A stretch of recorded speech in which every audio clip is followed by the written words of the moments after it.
$1.8 million. That's the amount of seed funding today's guest has raised being an immigrant founder and running an artificial intelligence startup called Symbl. Surbhi is really, really special, and she's here today to tell us all about her journey of raising this venture capital and how you can raise venture capital as an immigrant tech founder. Let's talk to Surbhi to learn more about her STEM story. Hi there, this is Prasha Dutra, and I'm passionate about helping you unlock your true potential in your science, technology, engineering, and mathematics career and beyond. Less than a decade ago, I moved to the US from India to live my American dream. I took my engineering career to the next level by starting my own consulting and coaching company while thriving at my 9-to-5 job. Money, time management, career planning, and personal growth are all things we'll discuss here. From expert guests and their stories to my own lessons, this show is an ongoing masterclass in how to believe in your brilliance and conquer your STEM career with confidence. Get a pen and paper and get ready for an education you wish you had in school. This is Her STEM Story, the podcast.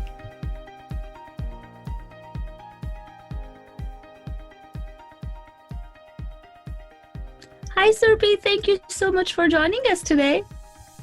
I'm so excited to be here, Prasha. Oh my God, this is so exciting. So we go long back, and I remember connecting with you in Pune once. Yeah. And then you've gone on to seriously conquer the tech world here, and we're all so proud. And I'm so excited that you're here because I really want to know how it all went down. But before we do that, with everything going on, I definitely want to make sure that you're doing okay. And how are you coping up with COVID-19 and everything that's going on in the world? Yeah, we're all safe. We're all happy, and just remote teams working across 2 different continents in the US and in India. And then my family even more distributed in Australia, India, and here. So we're trying to build both remote company and family at the same time. It's exciting to see how life changes with forces of nature. So yeah. Yeah, it's definitely difficult. I have my brother's in Australia too, so it's totally I don't even know what time zones we're talking in. It's all over the place. It's but funny thing or interesting thing about this whole thing was how we were all in it at the same time. We were all home, and I thought that was such a uniting feeling. I could call anyone and they would answer, which never happens ever. So it was really cool. Yeah, that's right. You are at home, so you have more time now, and you can do more things. And I was just talking with my investor in the morning, and they were some reason you feel more productive in the day, but you feel more exhausted by the end of the day. So it's weird dynamics at this point of time, and then we're very interested to see how things pan out when things started to open up, the percentage of population which still chooses to be all remote versus people that start going back to the offices. So life is not going to be the same for sure as it was before, but nevertheless, it's exciting to see a changing world that we are in. So yeah, and I think it'll bring up a lot of great solutions for office life, for parents, for women, for caregivers around the world. I think this is going to build a really strong case for diversity and inclusion, and things that we were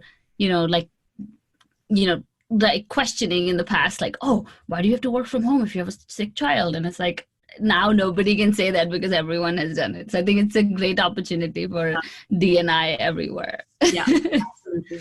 Yeah. Awesome. So tell us, how did you get started on this journey of being an engineer? So tell us a little bit about what got you interested in this field. Yeah. So I am a daughter of an Army officer, and my dad did his engineering and then landed in the armed forces. So he's been a telco engineer in Signals Corps for his entire life. I was very inclined to do computer science, but to his objectives and motivations in his own life, which I don't blame him anymore, he pushed me a lot towards being an electronics engineer, which I never regret, obviously. So engineering has always been in my blood and soul. And I remember the first time I was in 5th class, I was writing an autograph diary, and there was a section there talking about your ambition or what do you want to become. And it just naturally came out to be a computer engineer. So yeah, not something that I wasn't familiar with throughout my life. Yeah. So yeah, I landed in Pune, did my engineering around that. And before that, I was traveling all over the country with my parents, just every 2 years in a new city, working with just meeting new friends and working in a new school. It was total absolute fun. Things that I can't forget about. But yeah, did my electronics engineering as part of Pune University, and just went to be a lot of on the academia side. I've been just like working and studying, and not someone who's going to take a lot of practical examples, but really someone who's very core into thesis and things like that. So yeah, it was very different of how life evolved after the engineering as opposed to while in the engineering. Yeah, that's amazing. And it's interesting when you have role models at home. This is again, as I think, as middle class Indian families of like like cities like Delhi, like I tell people, like, we grew up in New York, like we did not grow up in like a small town in Pennsylvania. Like we grew up in New York. So I think for us, engineering comes so naturally a lot of times too, and especially if you have someone at home, that when people say, oh, how do we get girls interested, and I'm like, I know a lot of women who are engineers. I don't know what you're talking about. So I don't know if we represent the statistics or minority, in this sense. But even being an army kid, I'm sure that really helps you as a founder now, right? Like the adaptability that comes with that, right? It does. I mean, you're continuously being pushed off limits when you're a part of, specifically when you're an army kid. Like your dad has like different expectations as a father who would be somewhere else. And I know when I was like just learning how to swim, my dad like threw me in the pool and he was like, figure it out. Like, don't come back crying to me. Sit on a horse, go for a swim, like do whatever you have to do. Like, don't be persistent in your efforts, do not give up, and do not fail and come back to me crying or stuff like that. So we've seen both hardships in terms of even upbringing. Our parents have not been together for a long time because it's just natural that you will go on to field postings, you will not live with your family for a long period of time, and you will serve when times are hard and when it's needed. And my dad was in Sri Lanka for 1 year during the war of 88 and 89. And I still hear stories about how difficult it was for my mom to just be with a 1-year-old kid in the house, absolutely, like just after she got married. But it's just, I think it's in the DNA of the family, just to be like, yeah, situations will arise and you have to combat, but just like do your thing. So yeah, but it has helped for sure in shaping our lives as not just an engineer, but also like beyond that on how do you navigate all the diversity that you want to really be bullish about, and a corporate which is not as bullish about it. How do you navigate all those hurdles and do something that you want to do as opposed to what people expect you to do around you? So yeah, that's awesome. I think really liberal parents and fast thinking parents actually raise really really motivate, like really inspiring kids, but they also like change the society. That's how you change the society. I don't think it's just about one household or one family, but I think those values continue to like shape the society in the years to come, which I think is beautiful. So tell us, what's Symbl all about, which is your company, and how did you come up with this idea? Yeah, I was working in a company called Amdocs in India before starting the company, and we were working in the conversational AI space, both me and my co-founder, and that was a very good exposure. And it was like a small startup within a big company. Like it was the first time that we were finding a first customer, like doing POCs and writing RFPs, and so much more fun beyond the limits of what a job role really puts you into a box of. And I'm glad for Amdocs to have given me that opportunity to kind of just go beyond the roles and responsibility, do not care about the title, and do whatever the hell you want to do to get this successful. And that got us exposed to a lot of other types of conversations that happens around us, like the natural conversations that you and me are having right now, the sales conversations, the customer support conversations, legal, education, healthcare. I mean, it's enormous. And while chatbots and conversational AI at that point of time were just starting to give value in replacing the workflows where human conversations are needed by repeated questions and putting answers out of the box. We started to look at a different pattern of okay, I mean, you will have a chatbot, you will talk to the chatbot, get an answer, but what if that doesn't work, which is not going to work 100% of the times, and you will be redirected to an agent. When you have that conversation naturally, how do you empower the agent and amplify the conversations that's happening at the front line and support that agent to make them successful? So that was kind of where it all started.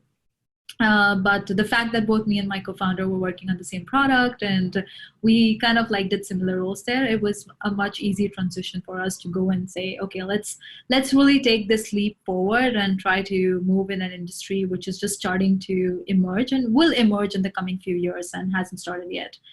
So Symbl, to put plainly and in a simple language, is an API platform that analyzes natural conversations in meetings, sales, support, and derives all the actionable outcomes and insights, so which is needed to be able to automate workflows and to be able to create knowledge, which a lot of information efficiency is to increase information efficiency. So yeah. That's what we do.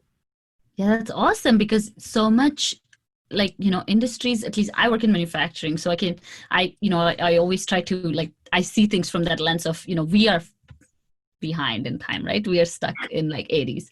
So it's behind, right? And we're trying, to come out and use a lot of AI, a lot of data and all those things. But, one of the things that a lot of industries are facing now is that a lot of boomers are leaving, like people are retiring, and, they were never really good, stringent workflows or even SOPs, or in some cases, like all this tribal knowledge is going to just leave the building. And now you're going to reinvent the wheel. And at the same time, you're just going to continue to, as you said, your information efficiency is going to be super low because you don't even know what you're working on. And we're seeing this everywhere, right? I mean, even in interactions with customers, I work in quality, so a lot of interaction with customers is the same. They are new, we are new. We're not sure what we're all talking about because, hey, that guy left and that guy left. So I don't know if this is the sort of problems that you guys will be able to solve, where you record this information before this person leaves and, something like that. Absolutely. And the fact that a lot of businesses are thinking about it very differently, which is very specific to their own workflows. Like you would think about it differently for manufacturing versus another company that is building a 40,000 call center industry here. So what we are trying to do is provide a platform that gives the technology access and democratize access to this platform in a way that anyone can build the experience that is best suited for them to store the conversation information in a much consumable format. Because most conversations today are either stored in like stacks of recorded data, which is just lying somewhere, or people taking and scribbling notes wherever they can. So how to eliminate the bias of storing the right information and at the same time making information available across the board in a way which is consumable by the people in that domain. So those are the fundamental problems that we are trying to address, and we are enabling and empowering businesses to do this very native to their own user experience. So that's kind of what we do. Yeah, that's amazing. No, AI has come so far, and I think we're still understanding, the power of it. And as you said, like with bias too, like it's great that we have, women founders and people of color who are finding these companies, because it's so important. Because if you have bias in AI algorithms and setups, you're going to, kind of propagate that bias for a very, very long time, right? Yeah, absolutely. It's been a big challenge, not just AI biases, but I would say that human biases in perceiving the biases also, right? I mean, it's both ways, and we have to improve not just the way that we operate, but also how we make machines operate for us. So it kind of goes both ways. Yeah, it's very interesting. It's really, really new, and I mean, it's still something that we all don't know how much it will change the world in the coming days. And I think all the technology, what it will look post COVID-19, it's exciting. I mean, I'm excited to see what's going to come out of this crisis. I'm very excited about specifically telehealth, how the legal industry changes, and then how education is changing. Like Imagine all the expensive courses that you need to do from Stanford and MIT are now accessible free for everyone online. Like just the access to that information and knowledge is going to be so amazing. And it could actually force things like this to happen. So, yeah. Yeah. No, very exciting time. We needed that jolt, I think, as a generation. We hadn't seen a crisis like this, at least for our generation, and I think it's going to really define what we do with it. So it's definitely exciting. Of course, it's sad because so many people are suffering and the employment rates are so low and all those things. But I think, we can only focus on the positive and try to see what we can control in the future. So I'm very, very excited to see that. And especially with Symbl, I am really excited to see how I'll get to use it one day. I'm like, what is this thing? I want to use it. But this is super exciting. So you come from all the way from India. And then how did this all begin? Like, how did you end up in Seattle at Techstars? And how did that all happen? Yeah, it was definitely not easy. Let me start with that. And my husband was moving to Sydney at the same time when I decided to move to the Bay Area. Thankfully, for as open as my own family is, like I've got a good family on the other side as well, which is pretty open and bullish about doing the things that you want to. So that wasn't much of a friction, except for we both figuring out our own married life after that, and how do we work out a remote marriage, which is almost now difficult with COVID. You can't even have those quarterly meetings that we were having before. So I moved. So I had a business visa already. I mean, I want to make sure that I give the right information to the audience. But I already had a business visa, so I could travel here on specific investor conversations and for my own business. That was the first start. That's how I got connected to the network and the community here. My co-founder was already living in San Jose. So that was a supporting part. So I came here, I worked with him, we stayed here for some time, like looked around, met with the right people, spoke to the right business folks. And then in parallel, we started developing a small team in India to actually do the development work. Because initially we were bootstrapping. Yeah. So with that kind of like initial setup in India, which was supporting all our engineering efforts, and my co-founder also went back to India.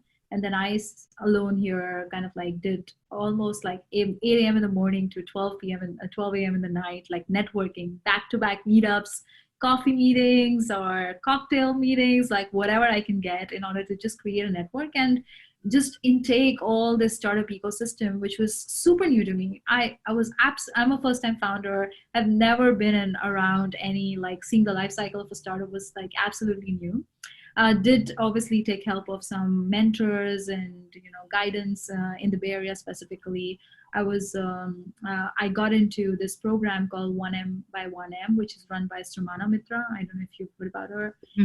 So she runs a virtual incubator. She's very, very awesome to kind of like meet with the founders on a weekly basis, give them guidance through a program. So I joined that. That was a good curricular, like sort of a structured help to understand the dynamics. And then in parallel, we started to find customers here. That was the biggest step for us. I think we found the first 3 customers in the US by not being in the US. And that gave us like an entry point of, okay, if we can find customers here, then we can get investment also in the same country. And with that, we entered into the Techstars Accelerator program. Post, we got the customers. And it's a fact that if you're not a founder from the US, you're a first-time founder, you will need to do things more than other founders will do. So I think it's a little bit of acceptance to yourself as well, that some founders will have the leverage to put their idea on a piece of paper and get into awesome accelerators like these. But some of folks will need to do more work than you're supposed to, just because of the logistics that you are in. And it's difficult to de-risk the entire situation from an investor standpoint as well.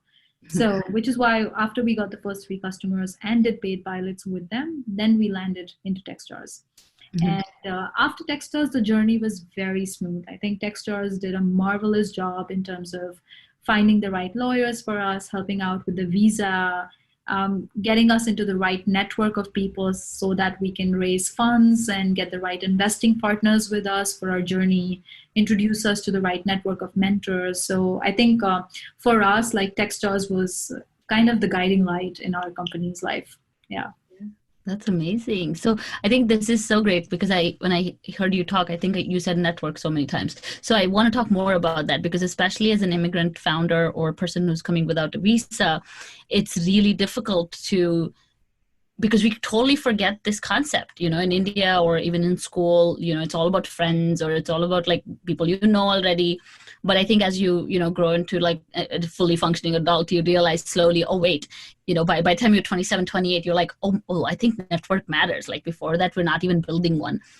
So tell us, like, how did you even like get started? Like, because I know a lot of women would be like, I don't know anyone. Like if I come to San Jose, like I don't know what to do, like who to go to. So what were your some tips there to build a network in a country you don't live in?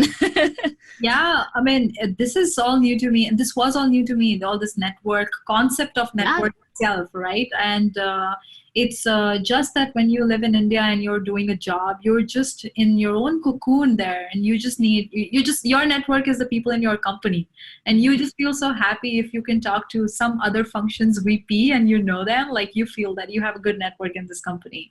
But yeah, being an army kid, I was pretty used to like just going to new places and making new friends, and that's exactly what I did when I landed here. So I just looked at a couple of meetups and went to those meetups initially.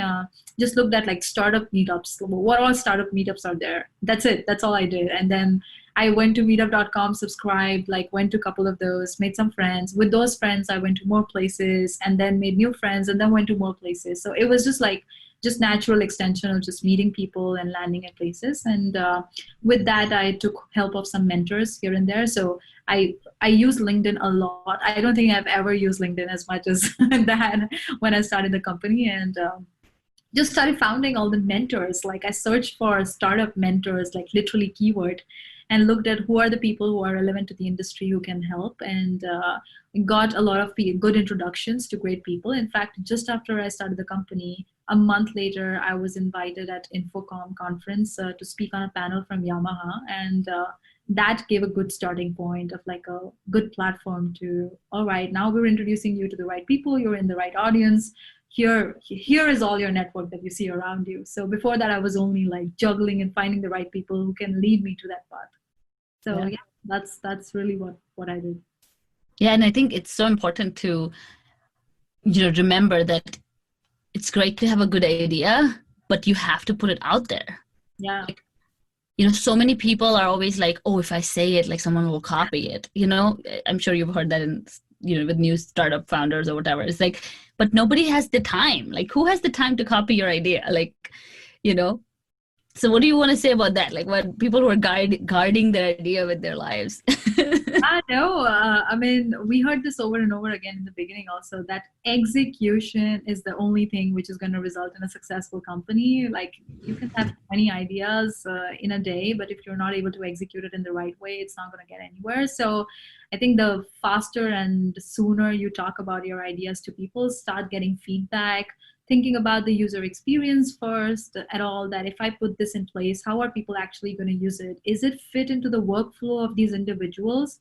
Or do I need to ask them to change the user behavior in order to get this adopted? I think those questions will only come out when you actually start talking to people about your ideas, and the sooner it is, the better you get to the next place. So yeah, it's just moving between phases. Do not hesitate to talk to people about ideas. No one's going to copy it unless you're, even if you go and sit with big companies and people who are building teams, so even then they have their own strategy, they have their own roadmap to execute things. So yeah, I think one thing that you have to eliminate when you start a company is the fear of all these minor things, and just go ahead. Forget about competition, forget about ideas, stealing capabilities, and just focus on making a happy customer. Yeah. That's it. I think if you can like make customers love your product and love what you're building and just make them successful, success just follows on the path. Yeah. I feel like people are so solution focused that they forget about the problem, right? And then everything becomes about this solution, and it has to look like this, it has to sound like this, it has to have this logo and branding and marketing, that they completely forget about like, why are you even doing it, which is how you raise money, which is how you sell products. And that kind of segues really well into how did you raise all the money and the venture capital that you raised, which is so incredible. Is it if I'm not wrong, it's $1.8 million, and that's round one. That's around. Aren't there rounds, like funding rounds? Yes, that's our seed round. Okay, seed round. Awesome. So tell us, how did that all come to be? That's so exciting. Sure. I mean, and just for your initial point about solution, like we also did a lot of mistakes, honestly. Like we also positioned ourselves at not hearing the customer and just solutioning and say, hey, this is what we provide. Now let's see how you can solve it. But the earlier you realize about finding a problem, like I think the better it is, to your point. Mm-hmm. And then I think that's what we realized in Techstars, and that's what led to our funding round as well. And during the Techstars program, we worked really closely with the mentors and MDs there to figure out what's the pain point really, like how can we position it the best possible way. I think one important aspect that a lot of startups miss is just messaging and positioning. And even today we struggle for it. And we haven't solved that problem even today. But the sooner you can solve it, I mean, the sooner people start to understand the value that you bring in lesser number of sentences. Yeah. And we give very less importance to stories, but it really, really matters. Like, how do you talk about what you're doing? How do you show the changing world with you in it? How do you show the world without you in it? Like all these aspects, I think when we worked in Techstars 3 months is when we really nailed our focus on all these aspects of the business, which we were not focused on.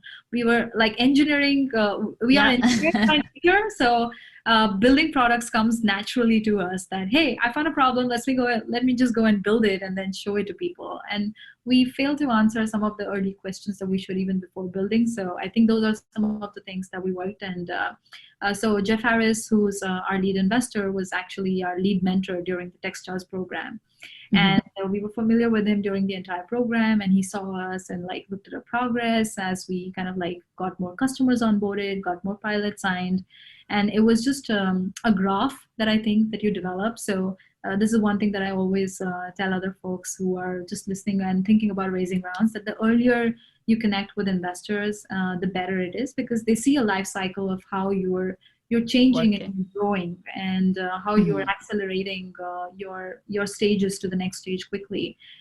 Sometimes people really wait until the end I will not talk to this investor unless I have everything figured out because I will get only one chance. It's not a bad idea to just have a coffee meeting and just like do brainstorming with them, or just pick their brains on things that you're working on. I mean, when we were raising our seed round, I spoke to a lot of Series B, C, D investors as well, just to understand how would they think of when this business evolves to that stage, how would they perceive of this business as. And it's very good to get that early feedback. Yeah. So yeah, that's what we did. It's basically because of the network, again, that we developed during Techstars. We got access to these awesome investors, which were very nicely positioned in the space that we are in. So it was a very good founder-investor fit as well. And that's what I think every founder should also look for. It should not be like a one-way cash-only transaction. It should be really focused on the partner that you're bringing on board with this journey, because they will be a part of the company equally. And you need to make sure that there's equal value on both sides. So that's what we saw in them, and had a lot of experience with AI/ML companies before, so it was a perfect fit. So they led our round, and then we got a follow-on investment by a couple of another venture firm, which is based in the East Coast, Revel Partners. And we just got some cool angels also onboarded. They're also our advisors right now from companies like FlowRoute and SendGrid and ZipWhip. So we're very excited once that happened and closed. And we're looking forward now to our next round. So it's always about the next stage, right? as you say, right? The founders never stop raising. So we'll continue to raise whenever and every day here. Yeah. That's amazing. No, I love that. Like, I think it's again, you have to evolve. Like, there is no other way. And evolution will not happen until you get started, right? Like, until you are like out there pitching it, trying different things, getting feedback, and then also getting feedback from all different people, right? Not just the customers, like not being only customer focused and listening to them all the time, but also like the mentors and the market and the whole network, as you said. So I think it's important, no matter what size business, right? If it's too big, too small, it doesn't matter. You still need to have those conversations. I mean, even this podcast, like, this is the only reason it's still here is because you're putting out content all the time and having those conversations like hey, this works, this doesn't work. Oh, maybe let's just scratch that whole thing. Let's do it all over again. Let's rebrand again and again and again, like as many times as you want. That's the beauty of it, is that it's your project. You can do whatever you want, and you can evolve and just be comfortable with that, right? I mean, I think people get stuck so much and they get emotionally attached to little things. Yeah, no, absolutely. And there are hard decisions that we all have to make when we start something which is so close to our heart. Also sometimes you need to accept that this is not working. Now we need to move to the next stage, and it's really hard when it's your project, when you're bringing it to life. But I think just ride the wave, see where the industry is going, and adapt your problem and solution to that, instead of like changing the road of the industry to what you want to develop. So we've been very cautious of, after we've learned the hard way, we've been very cautious of seeing that we align everything that we do based on how market changes around us, and always think about the market dynamics alongside what you want to build in that market. So yeah. Mm-hmm. Yeah, it's really a complex environment that we all kind of live in. So tell us, how can people apply to Techstars? Now we've promoted them a lot. Now let's find out how to actually apply to it. I think they open applications in July, so they'll be opening a summer batch. Feel free to ping me and reach out to me, and I can put in a good word for you guys. If not, you can also directly apply to their website.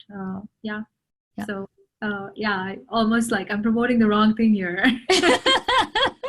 No, I mean, we're promoting Symbl too. Of course, that is successful because of Techstars, but Symbl is successful and it's really cool as well. So we're promoting Symbl.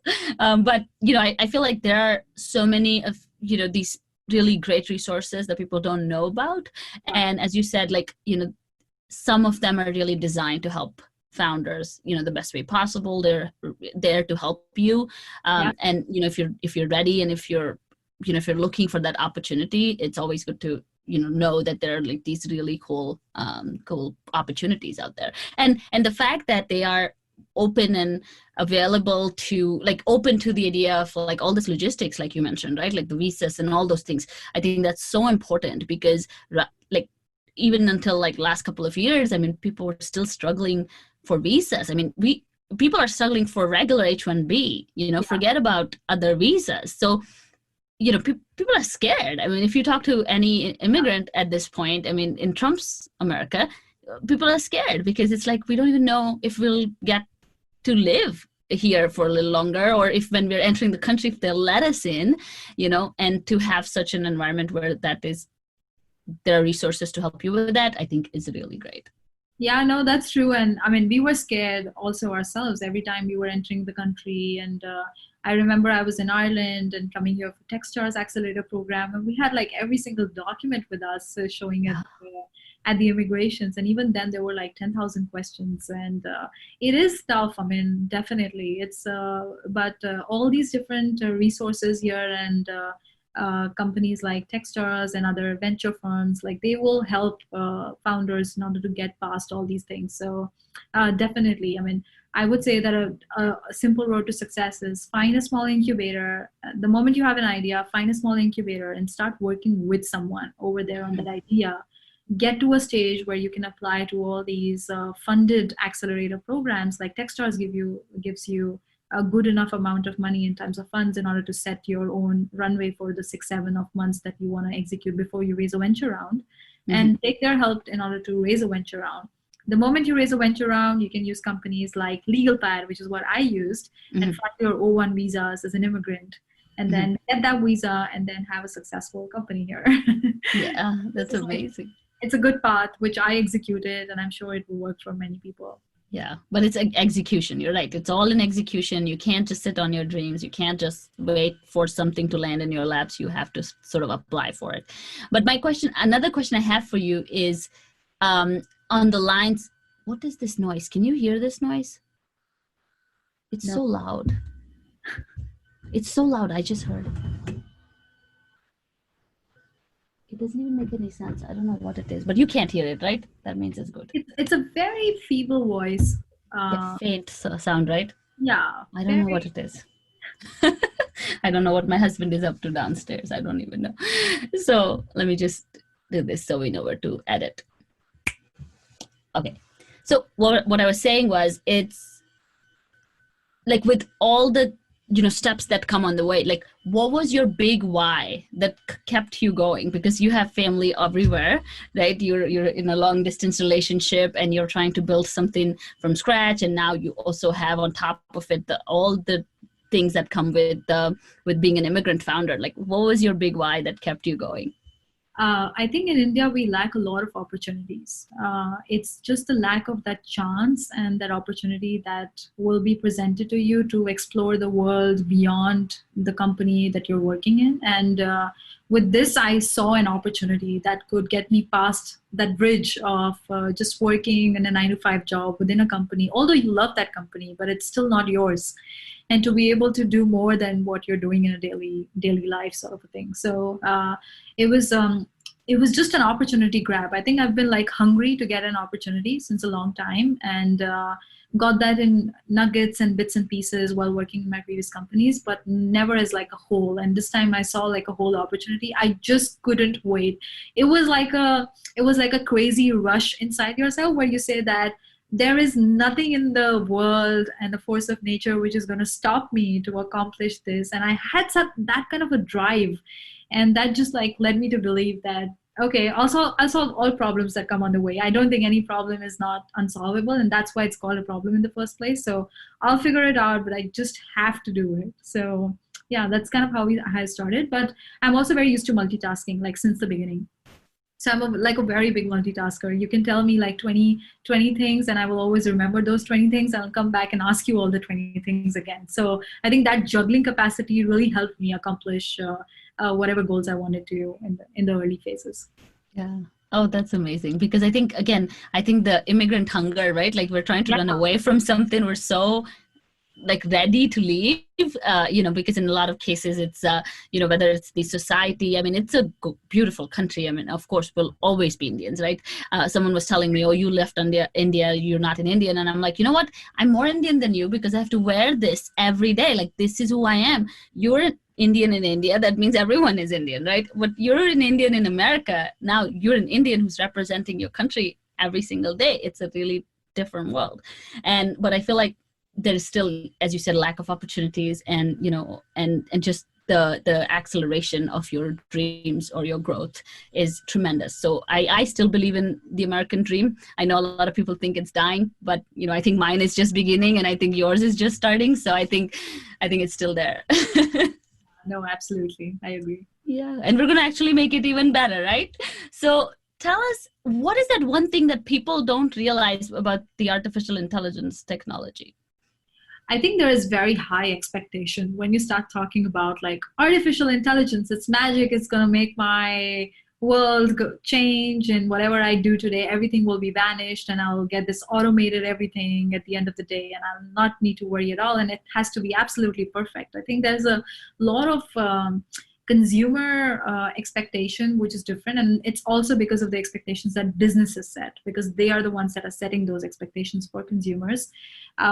Just looking at AI as a helping hand that is going to take away like little things or is going to assist you in the beginning with like small information that you might be missing, will help bring users onto the journey of this whole learning that we want to do in the future, right?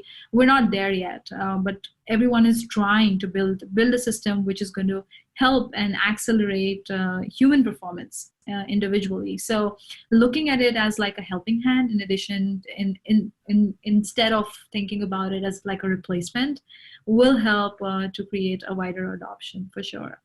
Mm-hmm. Yeah, I think I love that, because I think that's the whole thing with data, right? There's so much expectation that data suddenly would solve everything, but people don't realize how much work goes into processing that data and how much garbage can be in it to process, right? Exactly. I mean, totally.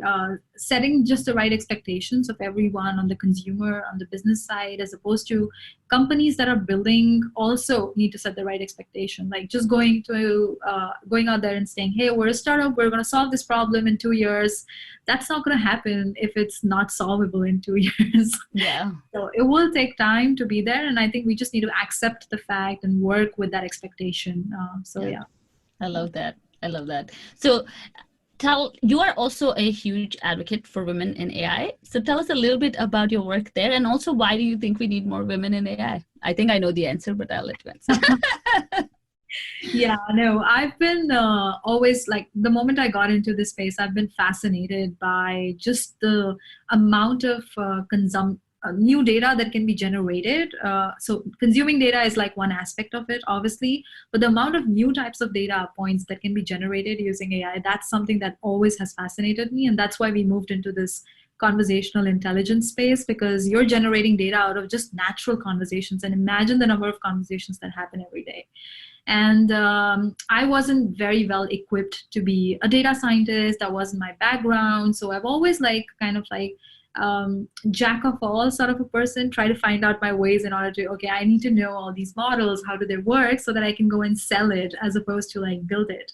But it's just also lack of opportunity again. Like that's again the problem, right? And specifically in India, like women don't know that this is something that you can actually do. You can change your career and become a data scientist by taking like Udacity courses or like Udemy and all those kind of Fast.ai, which I love. Rachel is like awesome there. And so it's just like unawareness of all these things. So where my work, I haven't done a lot, honestly, like not a lot of work with the community of women in AI. I haven't been doing like a lot of meetups and all those things, but I try to contribute as much as I can by we offer internships a lot as part of Symbl. So we offer a lot of internships in India and also in Seattle, specifically for early data science kind of adopters. So they want to kind of learn, understand what data analysis is. So we actually have one of our employees, and she's a NLP data scientist now. When she joined us 1.5 years back, she was a data analyst. She had a background in HR tech for 3 years. She was so bullish on becoming a data scientist that she just like left everything, left her job, sat at home and did all the courses possible, competitions, Kaggle, everywhere, whatever she could do. And then she started applying for data analyst jobs. And then we got her on board and said, okay, like go ahead, this is our data. We need an analysis first. And if you kind of like learn on the way, you can do all the data science work as well. Because it's a pretty complex data science that we are building the team. Mm-hmm. We have like a 6-people team now in India, only focused on data science out of the 19 members that exist. Mm-hmm. And so she so fast and quickly grasped everything and learned and accelerated. I was so proud. I'm still so proud. She recently did a big talk in Women in Data Science in India, the conference that was held. And I couldn't be more proud. And I think it's just that feeling when if you can make such an impact in someone's, like anyone's life, to be able to bring them to the stage that they want to go, I think it's the biggest success ever. And I mean, this is the core reason why I started the company. In addition to being, self-accomplished of what I want to do, it's also to be able to influence people and become a part of their journey as they like reach different milestones and accelerate their own education skills and roles that they perform eventually. So that's why I'm like very, very passionate. It's being able to provide an opportunity and be able to act on that opportunity, which I lacked since the beginning. That's kind of my platform, and that's why I'm bullish about women in AI. Yeah, and I think you're doing way more than attending events. So don't worry about it. Like, it's okay. Giving opportunity, I think, is way bigger than, showing up or, like using the platform or just like kind of you doing the meetups and doing the motions. But I think giving an opportunity to someone and creating something where you actually have that possibility to let people learn, I think, as you said, like that's the impact, like that's the whole mission, that's the whole advocacy. I mean, I did that very similar to what you said. I think I did the podcast thinking I'll inspire people, and I realized, wait, this doesn't make any sense. I don't know how I'm impacting these people, right? So that's the reason I sort of started thinking about like, okay, how do I now really impact these women and actually show them that it could be done? And that's kind of how my company has come about, is only because of that mission, that I really want to see what you just said, like the change, the growth, the impact, and not just inspiration, right? Not just showing up and giving talks, but actually showing people how it's done. No, Women in AI is a great community as well. They are very bullish about education and bringing more resources earlier in the lives of all the STEM kind of society. So they're doing awesome work, and I try to contribute how much ever I can there. But I also do my little bit part within my own company, That's making huge. there's more powerful rock stars, women data scientists, and women in AI, which are contributing and just breaking the boundaries. So yeah. That's amazing, and I think you're building such an amazing company. I can't wait to see where all this is going to lead and keep leading into. I mean, there is no pinnacle of success. It's a journey. So we're kind of all here to cheer you on and also to see what's possible, right? Like all the things that we've been told are not possible. Oh, you can't start a company if you're an immigrant. Oh, you can't even get an H-1B. So why even bother? But you're changing all those stereotypes. So tell us, what's your superpower? My superpower is I think multitasking is my superpower. Like I mentioned before, I'm very fond of also like to switch between different tasks at the same time, like follow on and like not leave a stone unturned, and just kind of like keep working until I see a solution on it. So I think I keep telling my co-founder, I was like, I'm just thinking that if our company ever gets acquired, what job am I going to do really?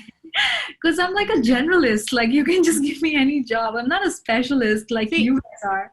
You're going to be the CEO because that's what CEOs do, right? They do everything. So they'll keep you. They'll be like, Surbhi, you are the CEO because you can do everything. So yeah. And I think as part of this company also, I'm also trying to find like my tea, like what is the thing which I absolutely excel in, and I can really like tomorrow if I have to do that one role, what is it that is going to be? But yeah, I'm a super generalist right now. I think that's kind of my skill set, which is a qualified skill set to be at the position, I guess. For a founder, that's the biggest skill set you need, right? You should be able to do a little bit of everything because you can't have like huge teams in the beginning for sure. So tell us, how can women start believing in their brilliance in STEM or even non-STEM?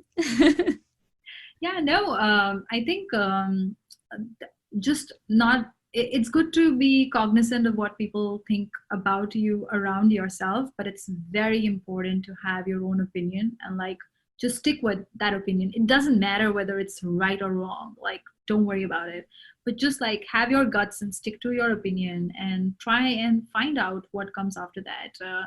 I think a lot of women in STEM and myself also, I kind of like merge my opinions with the opinions around people around me, and I think that's kind of been a problem. Like, oh, you are good here, you should just do this, and I'm like, yeah, I think so. I think I'm good here.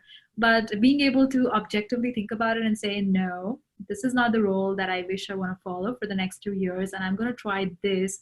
It's going to be tough. You don't agree to me, but I don't care. I will still do this. So I think that's like my only lesson that I have learned, and which I'm continuing to do, I guess. Yeah, and I think that's really important because first of all, it's hard for women to say no, right? It's always really easy to say yes. And yeah, I want to be liked. Like that's one big thing that always comes up. I've spoken to hundreds of women, and that's always a thing that, oh, I want to be liked. And if they don't like me, and I'm like, first of all, who's they? Like, who are these people? Where are they? And I think that's for so long we've been told, don't speak your mind, don't do this, don't do that. Even if it was in our families, because, we both come from really confident parents, but the society was saying that all the time. So I think it's really hard, but I think it's a really important lesson. So yeah. Yeah. And I think there's a weird expectation from a lot of women to be like perfect. Like that's so annoying to me all the time. Like you got to be perfect in like 5 things if you're a woman, and no matter if you're in STEM or not, it doesn't matter. So I think it's okay to be not perfect. I think we all need to internally first acknowledge the fact that nobody is going to be perfect, and we don't have to make an effort to be perfect. We should be proud of all our flaws and all our beauties, and just be like accepting about who we are as an individual before being related to a family or being a part of someone else's journey. Yeah. So, I think it's that insecurity of that generation of women not getting that space to accept themselves is what has led to this, toxicity of, women rivalries, or even just the whole society being shaped like that. And I think it's finally time that we start changing those dialogues and say, you know what, it just believe in yourself first, and be okay with yourself, then you can accept the rest of the world. If you don't accept yourself, then forget about it. You can't be accepting or open-minded at all. So. Yeah, absolutely. Yeah. Okay, awesome. So last question I have for you is, what's your favorite book? I am a big fan of Ben Horowitz. I've been kind of like following him since we started the company, and I love his book of What You Do Is Who You Are, which is kind of teaches you a little bit about culture, of how to build an awesome culture in a company, but it comes from a very different perspective. I would definitely recommend everyone to give it a read if they haven't already. It just teaches you a lot of other aspects of culture which you can reflect in your own functioning around your friends and family, and not just in a company. So yeah, that's kind of my favorite book. That's awesome. So tell us, where can people find you and Symbl?